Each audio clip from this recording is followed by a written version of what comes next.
hydration, moisture, occlusive, healing ointment. What does glazed donut mean? What is slugging?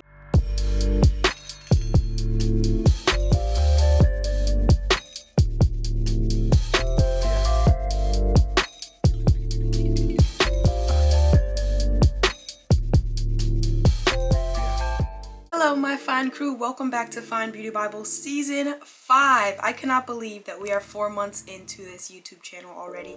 Thank you so much for being here. If you're new here and just happen to stumble upon this video, I would love for you to subscribe and come back for some more content. We do all things beauty here. That's skincare, makeup, hair. Just hopping into today's topic, I really wanted to explain the difference between hydration, moisture, and occlusives because it all sounds so confusing. Some people think that all three of those words are synonyms. I wanted to describe the difference between those three words and just clear up a little bit of the vocabulary so that you can become a smarter shopper. The first one is hydration. By definition, hydration just means adding water content to the skin. If you see an ingredient described as a hydrator, most of the time that is just referring to a humectant. Humectants, their only job is to pull water towards your skin. It draws water towards itself. It attracts water to you. Humectants tend to have a very low molecular weight, meaning that they have a very small molecule size that's capable of actually penetrating the skin and sitting at different layers of the skin to really give that hydration that you need. Then you have emollients. An ingredient being described as an emollient just indicates that it is further helping to prevent that water loss from your skin. Emollients also tend to make the skin feel softer, less itchy, you know, just more comfortable overall. Products that fall into the emollient category would be moisturizer, gels, lotions, creams, all those sorts of typical moisturizers that you're used to shopping for. Some emollients can contain some occlusive properties, but their main function and more common function is to just soften the skin and lock in the hydration that you've applied beneath it. And then we have occlusives. Occlusives form a physical barrier on the outside of the skin, keeping water from escaping, and it's also keeping anything from entering the skin. It's helping to make sure that your skin is not losing all of the water that is in it, that is keeping it nourished. It's helping prevent what we call transepidermal water loss.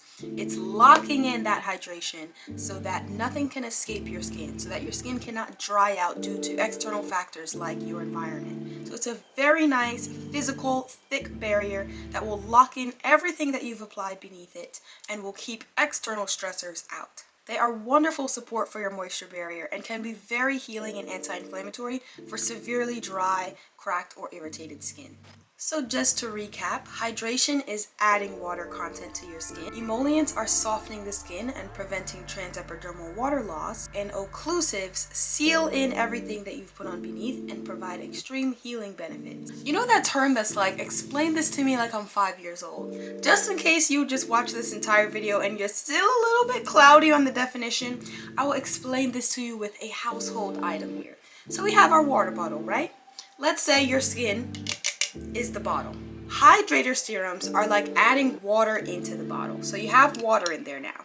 But what would happen if I were to just sit this water bottle here out on a hot day and I walk away for a few hours? There'd be no water left, right? It would all evaporate. That's what happens when you use humectants without moisturizers. So what do?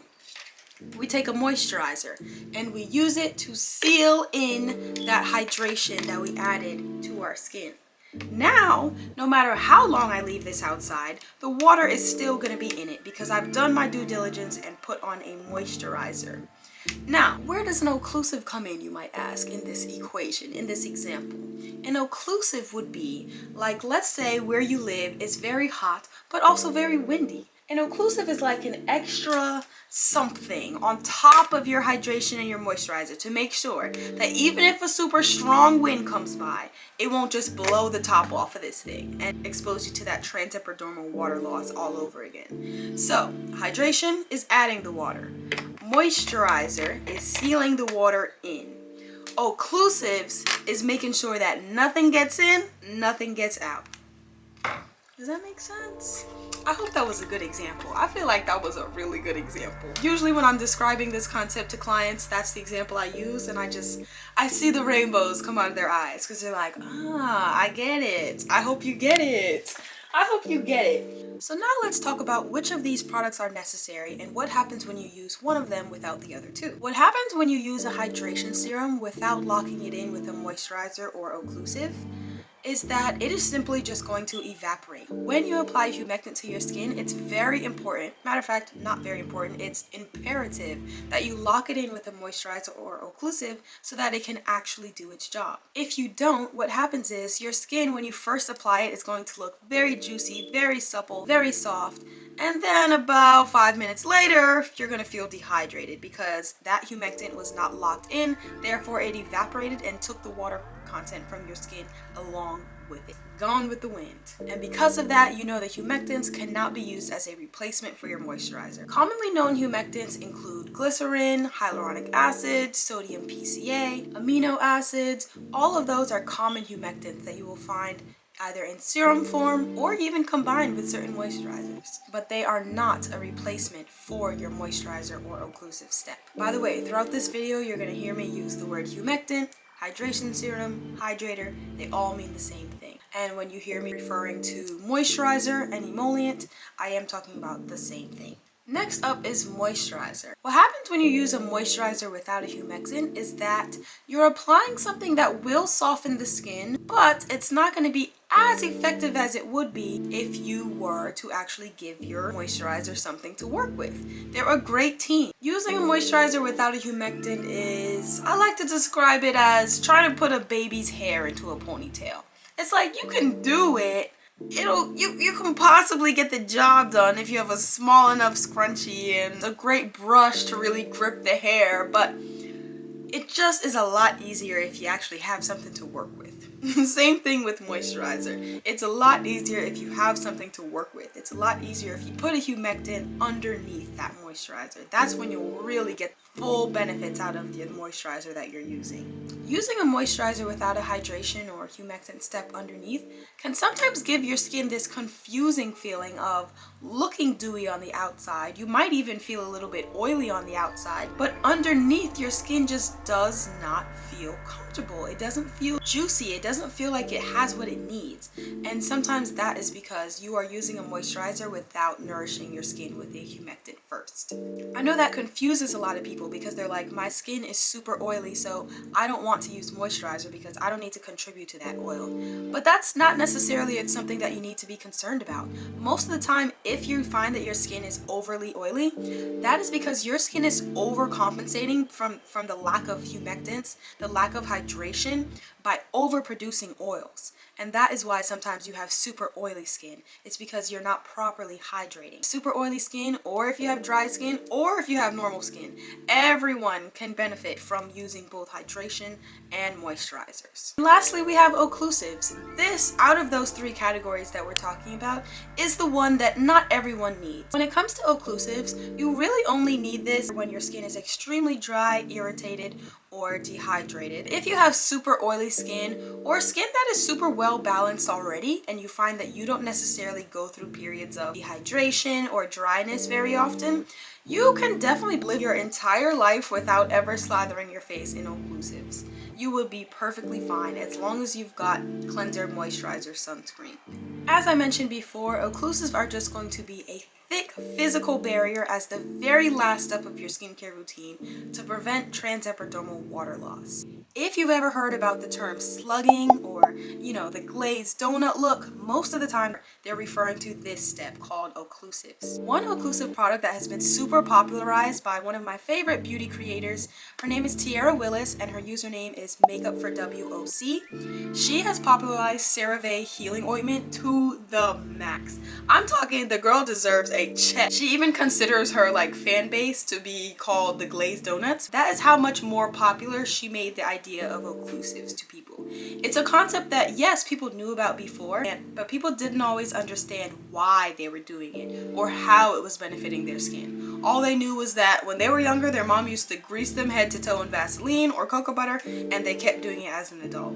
But what Tiara did was really help to explain why it's beneficial, and I mean, I've seen the numbers, okay? Like the sales for Cerave healing ointment skyrocketed after that. I don't believe she's active on YouTube, but I will put the link to her Twitter because I think that's where she's the most popular and the most active in the description box of this video, just so that you can join her community as well and, you know, participate in some more skincare discourse that you've been possibly missing out on. But continuing on with the video, just wanted to let you know about Tiara and the impact that she has had on occlusives in the skincare community. You can use products like Cerave healing ointment, Vaseline, even thicker things like mango butter, shea butter, cocoa butter.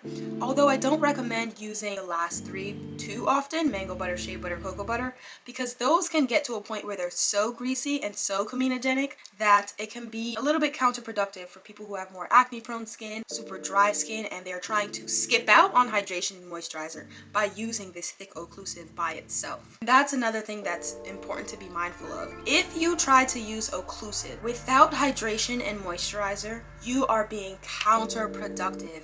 That is going to absolutely dry out your skin. You are putting on a layer on your skin that is keeping water from escaping, but you haven't given yourself anything, any nourishment underneath to keep from escaping. So really what you're doing when you try to use shea butter, cocoa butter, mango butter, healing ointment by itself is you're sealing in dryness, and that is super harmful for your skin, because in addition to sealing in that dryness, you are also keeping moisture from the outside from getting into your skin. So not even the environment can help you at that point, because you have completely sealed your skin off from anything that can benefit it. So you want to be careful with occlusives. They are not something that can function as your only skincare product in your routine. Once you hit the point where cocoa butter is a part of your skincare routine, you better make sure you also have a hydration serum to put underneath it, because just going straight from facial cleanser to cocoa butter, more than likely you're always going to be either super greasy in a way that you think you can't even control, or super dehydrated, which can be very uncomfortable. So some people prefer to use something like cocoa butter or shea butter as their sole skincare product. Maybe you grew up using that on your full body and just got used to slathering it on your face as well. And now as you've gotten older, you find that your skin is super oily. You don't know why. It's like to the point where you feel like you can't control it. That's the reason, because occlusives are not to be used as one of the only products in your skincare routine. It's very much something that you should only use if you've got your other bases covered already. So now let's talk about my favorite hydrators, moisturizers, occlusives. I've got it all here to show you guys. And let's talk about my favorites. Some of my favorite humectant ingredients are hyaluronic acid, snail mucin, and rice water. Those are like my three favorites. I know glycerin, sodium PCA, those are super common, but usually those are like basic ingredients that only the people that make the products know about. I like these three because they are ingredients that you can find on the label. Like they'll use it in the marketing of the product. We'll start off with the toners and essences. This one is by I'm From. It's a rice water toner, and I love how humectant it is.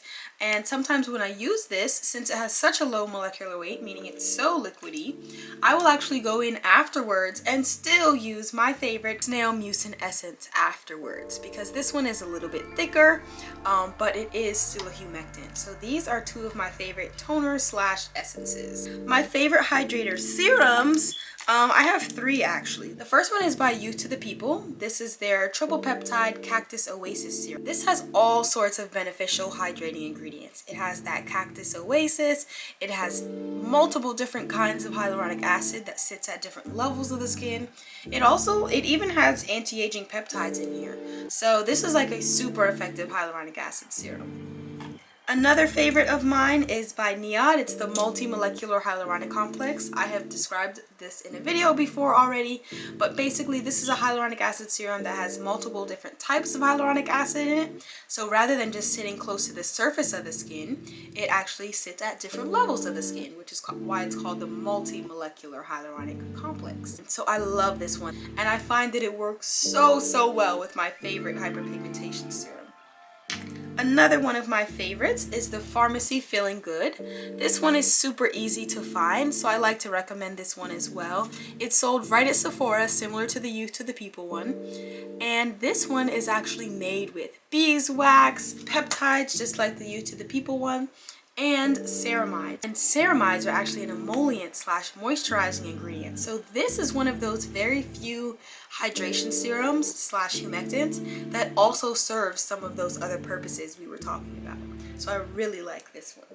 As far as emulsions, I have one favorite right now, and it is this Slushy Serum Moisturizer by Beauty Project. The reason this is an emulsion is because if you look at the texture of it, it is very hydrating, but it has ingredients in it that make it a moisturizer as well. So it's a really cool product. And because it's so lightweight, I tend to honestly use more moisturizer on top of this. I put this in between my hydration and occlusive step because this is an emollient. One of my favorite moisturizers, I have described this one plenty times before, is the Cosrx Snail Mucin Essence. Not going to go too into detail here, but I'll put a video in the description box that you can watch to find more about this. I talked about this and two of the other products in my Asian skincare video. Another moisturizer of mine is Pharmacy Honey Halo, and this is going to be an excellent moisturizer made with propolis, which comes from beeswax, and it is super nourishing for the skin. It's an excellent moisturizer for locking in that hydration that you get from their Feeling Good serum. I think they work really well with one another, but this moisturizer can be used with any other hydration serum, toner, or essence that you use in your routine. So I really like this one. It has a lightweight texture. I would describe the texture as in between lightweight and thick. So when you apply it, it's not the lightest, but not the heaviest either. So I appreciate that. Like, I can put this on and still put a facial oil on afterwards and not feel too greasy. Another one that's in between the texture of a moisturizer and occlusive is the Youth to the People Superberry Dream Mask. And this one is quite thick, actually. If you've ever watched my PR unboxing video, I described this one in it and I showed you the texture. Quite thick, but the ingredients in it point to the fact that it is more of a moisturizer than an occlusive. And when you want to talk about thick, like something that I can't even use every night, I like to use this Aquaphor Advanced Therapy Healing Ointment as my favorite occlusive. So I did want to include a few of my favorites in this video in case someone ever asks me, like, what are your favorite hydration serums? What are your favorite moisturizers? These are them.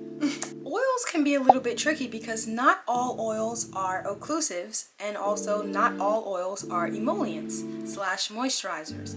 That will depend on which specific oil that you're talking about. So some oils will be emollient, where they're going to mostly soften the skin and work well with your hydration serum, maybe even be a replacement for a cream. And then some oils are strictly occlusives, where they are not meant to soften the skin, not meant to do any of that. Just going to sit right on that surface, prevent transepidermal water loss, and prevent anything from getting in or out. So as far as I know, I might receive a comment saying, well, what about oils? Are oils a moisturizer or are they an occlusive?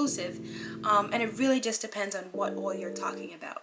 I do want to make a video breaking this down for you guys, but since I don't have a video of my own talking about that yet, I will link a video up here from one of my favorite dermatologists who has a YouTube channel, and I think that she did an excellent job of not only breaking down the different types of oils and what category they fall into, but also breaking down when you would use those certain types of oils or who would benefit most from certain types of oils. And I really love this video of hers. So if you do have any questions about any specific oils that you either already own or are thinking about purchasing, I 10 out of 10 recommend watching her video because it's super helpful, and I've even watched it before to help myself sort of figure out what oil I want to shop for next. I hope this video was super helpful for you figuring out the difference between hydration, moisture, occlusive, healing ointment. What does glazed donut mean? What is slugging? I hope that now you have more clarity, you can shop with ease, you know your way around the hydration aisle at Sephora now. I hope you scroll through a few more skincare videos and, you know, really get acclimated to what is skincare, what does it all mean, what do I need for my skin, what am I doing right? What can I improve? And I will definitely make more skincare content. If you have any specific requests, let me know in the comments. Don't forget to subscribe because I would love to have you come back for some more content. And I will see you guys next week for an episode of Brit's Recent Beauty, and next month for a whole new season of Fine Beauty Bible. Enjoy the rest of season 5, and I will catch you next time. Bye!